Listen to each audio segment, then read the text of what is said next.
Diego Bandido. Ang kwento. Mula sa mahiwagang burnay.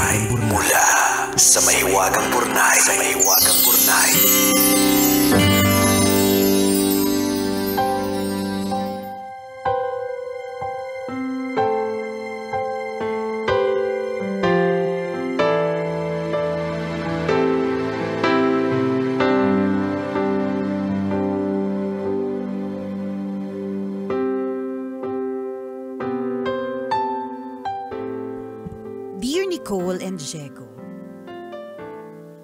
itago niyo na lang po ako sa pangalang Valerie, isang virtual assistant at isa sa napakarami ninyong tagapakinig. Nag-aaral pa lang ako. Alam niyo po, katatapos lang ng 16-hour shift ko sa trabaho habang tinatype ko itong sulat ko. Parang matatagalan bago matapos kasi naiyak talaga ako. Mahirap palang mag-type kapag lumuluha. Lumalabo lahat. Parang yung utak ko, foggy sa lungkot. Ganito po kasi, galing po ako sa mahirap na pamilya kaya nagsikap ako para makatapos ng pag-aaral. Pinagbuti ko po talaga kaya hanggang makatapos ng kolehiyo, consistent honor student ako. Nagsimula po ako sa 10,000 pesos na sahod. Dahil ako ang breadwinner ng pamilya, pinagkasya ko ang buwan ng sahod sa mga gastusin namin. Hanggang sa nadiskubre ko ang pagiging VA. At unti-unti lumaki ang kita. Yun nga lang mahabang oras ng trabaho. Kasabay ng paglaki ng kita ko, ang paglobo ng utang ng nanay ko. Umabot ito sa $250,000. Inunti-unti kong bayaran hanggang matapos. Nung bayad ko na, bumili ko ng kapirasong lote. Ipon ulit saka ko pinatayuan ng bahay. Sa wakas, hindi na kami magrerenta.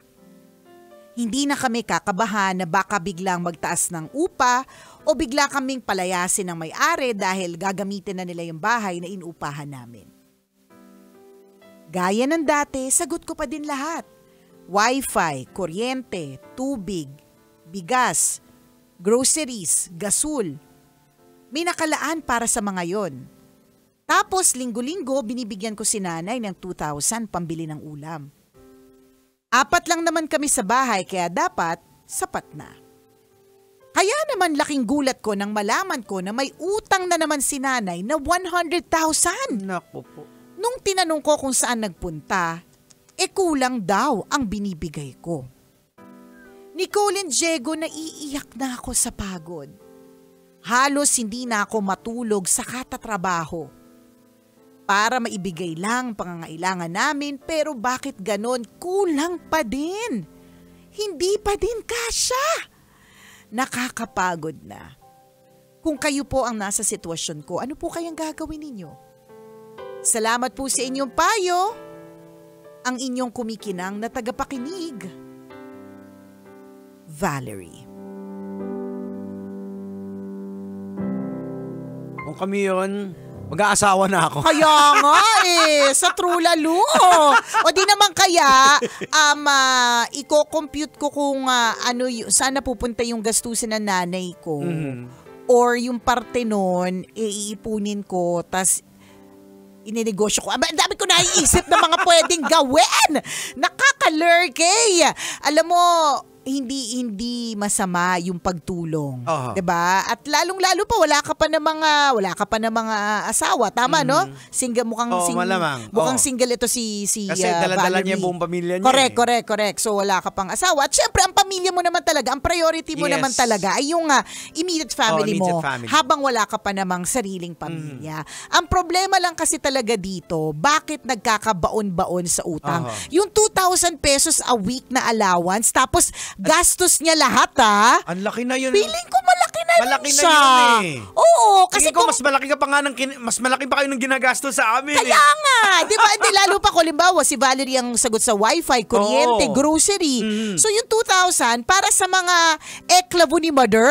Oo. Di ba? Ang kailangan mo ditong malaman, saan napupunta? Kasi bakit nababaon ng ganun si Mother? Yan. Hindi, baka mamaya napapagod ka tapos hindi natin ina-address yung root ng problem. Correct. 'Di ba? Parang katulad ng pagkakaroon ng physical na sakit. 'Di ba? Halimbawa, sa halip na uminom ka ng tamang gamot, anong ginagawa mo para nagpahid ka ng mga lana? Correct. Oh, totoo. Kasi nabalitaan mo lang na yung lana nakakagaling, 'di ba? Pero yung root cause kung bakit ka nagkaroon ng lagnat, hindi mo ina-address. Yan. So ganun 'yun. So ang problema dito, feeling ko hindi kulang yung binibigay eh. Ano ang dahilan kung bakit nagkukulang? So once na, gaya nga nagsabi ni Nicole, once na hindi mo na talagang naputol yung ugat, babalik at babalik yan. Babalik talaga siya, promise. At feeling ko kahit 5,000 a week, pero grabe ang ibigay mo kay Mother, kulang pa rin kung hindi mo puputulin kung ano yung dahilan. Nanlalalaki ba si Mother? Sugar mommy ba siya? Kaya nga ako nalungkot ako doon na umabot sa mga kalahating milyon. Isipin mo yung kalahating milyon na utang, parang masyadong malaki. Pag umabot ng ganyan, anong mga posibilidad niyan? Nagkakasino. Yan. Nagsusugal. Sugal. Isa yan. Hindi namin ganun. Sinasabi na nga, pero mga posibilidad. Possibilities kasi. Base lang na lang din sa mga kakilala natin na nababaon ng ganun. O kaya droga. Diba? Nakikita mo ba yung nanay mo na medyo tumataas ang balikat, tapos medyo nabubungi, di ba? Tapos medyo masungit, di ba? May posibilidad, di natin alam, di ba? Pangatlong dahilan, bakit? Ano? Sugar mommy nga. May lalaki. May lalaki. May lalaking mas bata na ginagatasan si Mother. So kami, nag-iisip lang kami ng mga posibleng root cause. Ito po ay base sa pagkakakilala namin sa mga kaibigan namin nga namumulubi na o nabaon sa utang. Yun yung mga ibang mga kadahilanan di ba? Kasi imaginein mo sa nanay mo, definitely may edad na. Yan, di ba? Anong pagkakabalaan? Ano ba pagkakagustusan niya kung magpa-parlor siya? Tingin ko hindi siya aabot ng kalahating milyon. Correct. Kasi kunyari magpapa-parlor siya, usually, pag mga matatanda na manipis na ang mga buhok niyan. Kung magpapa-parlor, hindi yan naabot ng once a month lang yan magpapa-parlor, feeling ko. So, hindi naman aabot ng, kunyari, 2,000 a week, hindi aabot ng 8K. Unless si Mother, as a social climber, dun siya sa pang-celebrity, marami namang, yun, I think, pwede ring root cause. Kasi kunyari, nagpapa-parlor si Mother, pero yung pinagpapa-parloran niya na once a month lang naman, kasi meron talaga mga salon jigs na talagang talagang mahal, na parang, ano ba to, nakakagaling po ba to ng nakakapagpatanggal po ba to ng pagkabaog? Kasi sobrang mahal. Nung bago ako kinasal, parang sponsoran ako para sa isang something tapos buta na lang sponsored talaga siya, Jigs. Kasi nung nakita ko yung price list, kulay ng buhok pag kulay ng buhok, root, ibig sabihin yun lang kaunting tumutubo na 14K. Yun, Jegs, 2009. Imagine mo na lang kung magkano ngayon yun. and I feel like hindi namin alam. Kami naman ni Diego nagbabase lang sa mga haka-haka namin. Root cause din yan na hindi dapat yung nanay mo gagastos beyond her means. Yung luho. Yung luho na sobrang tindi kasi marami rin namang salon na hindi namang ganun yung presyo. Ganon. Wala, kung salon man yan, di ba? Hindi natin alam. Pero ako hindi ko maintindihan yung 2K hindi magkasya. Ayan Feeling ko, ang isa sa mga naisip ko dyan, baka, kasi alam mo ba na mahal ang DI? Baka dami na narating ng utak. May DI. Baka may DI yung mama mo. Hindi mahal sila. Hindi, alam ko yung Zumba, medyo mura lang. Halimbawa, magzo-Zumba ka, para kunyari, makikisali ka sa barangay, o kaya may group.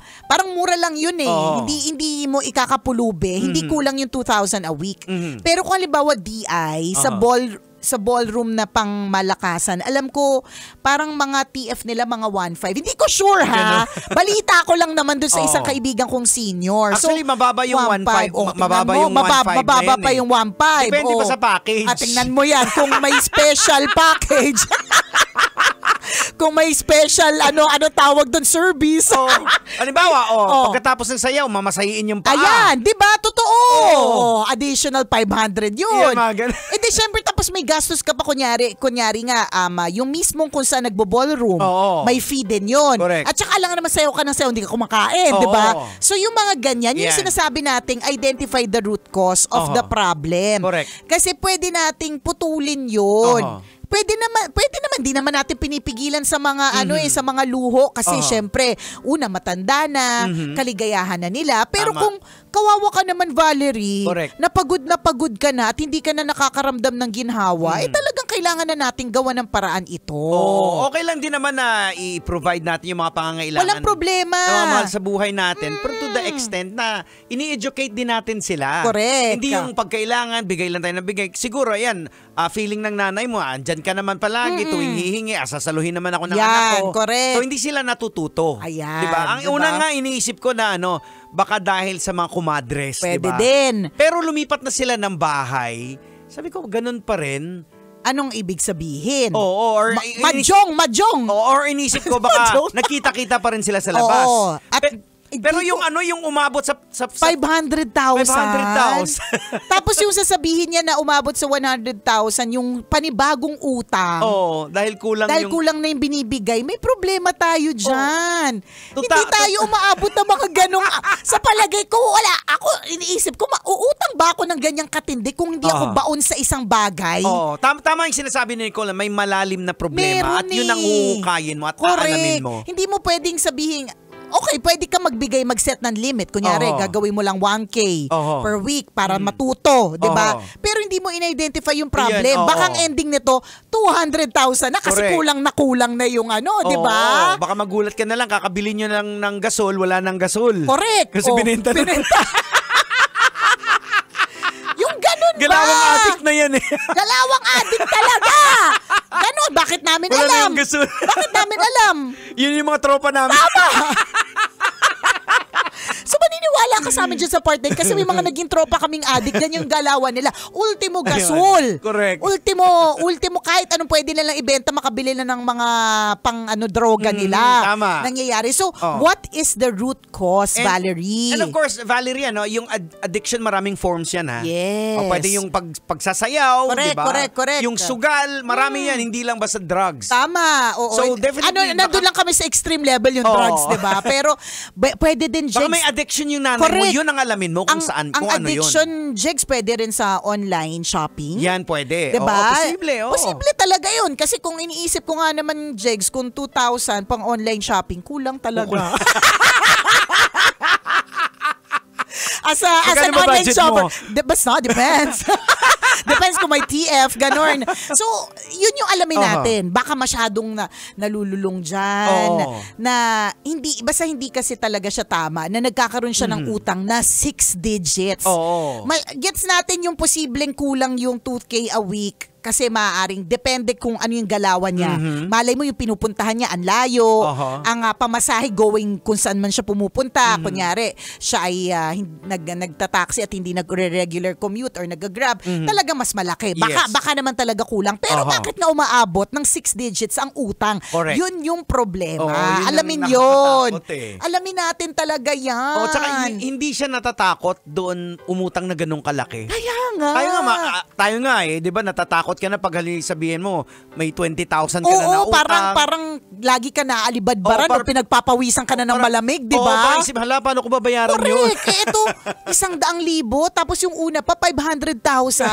Nakakalurky. So hindi mo naman kailangang tanggalin kung ano man yung pinagkakaguluhan ng nanay mo. Pwede siguro mo i-moderate. Correct. Diba? Turuan mo siya na papaano nga ba yung hindi siya mababaon. Yun lang yun. Yun lang yun. Kasi meron yan may DI siya na 3 times a week siya. Pwede ba? Once a week. Once a week lang. Correct. O, Oo. di ba? Yung Zumba ka ganun. for the rest kasi Tama, libre naman. Totoo. Pwede kasi. Oo. Pwedeng gawa ng paraan. Yun yung pinakamahalaga dito. Identify the root cause. Bakit nagkakanda-baon-baon yan sa utang. Oo. And then, i-moderate lang din yung expenses. At sa way na ito, Valerie, ngayon kasi ang nararamdaman mo, nakikita mo, ikaw yung may problema ka. So pag in-identify mo yung problem, makikita mo doon na yung nanay mo may problema din pala. Correct. Na kailangan niya rin ng tulong mo. Totoo. Diba? And for all you know, baka mamaya, mas malalim pa dun sa mga iniisip namin. Malay mo, meron palang sakit. Oo, Na yan. hindi niya lang masabi. Oo. Siya lang yung nagkukusang magpagamot. Correct. Yung mga Oo, ganun. dahil nahihiya dahil siya. nahihiya siyang magsabi, natatakot siyang mamoblema ka. Yung Oo. may mga ganyan eh. Tama. Kasi totoo yan nangyayari yan sa mga matatanda. Oo, na hindi basta-bastang pinapagamot yung mga sakit nila. Correct. Tingnan mo ko. Kailan yung huling ko pagpa-check up? Kailan? Jego na 2023 huling check up ko ng thyroid. Kailan nasundan? Tanungin mo ko! Kailan ni Kuliala? Kanina lang, 2025. 2 years, diba? Kasi pag matanda na medyo pagdating sa sakit, in denial yung mga yan. Tama. Oh. So malay mo may ganun palang malalim Oo. na issue yung nanay mo na kailangan niya talaga ng help. Ayan. Kasi ayaw din naman natin eventually na ikaw din mismo, yung mapagod ka na, tas ayaw mo nang tumulong. Correct, ayaw correct. nating umabot ka Oo. doon sa sukdulan na Tama. ganon. Gusto natin na naiintindihan mo pa rin, Oo. nakokontrol mo pa rin, at higit sa lahat, huwag mabaon sa utang ang Ayan, nanay oo. mo. Oh my gosh. Kasi yung nararamdaman mo, ayaw din namin na pumunta sa galit eh. Totoo. Yung, Diba? yung mainis ka na, yung Correct. magkaroon ka na ng poot, Tama. gusto natin love lang. Yes. Diba? Basic yan. Oh, basic.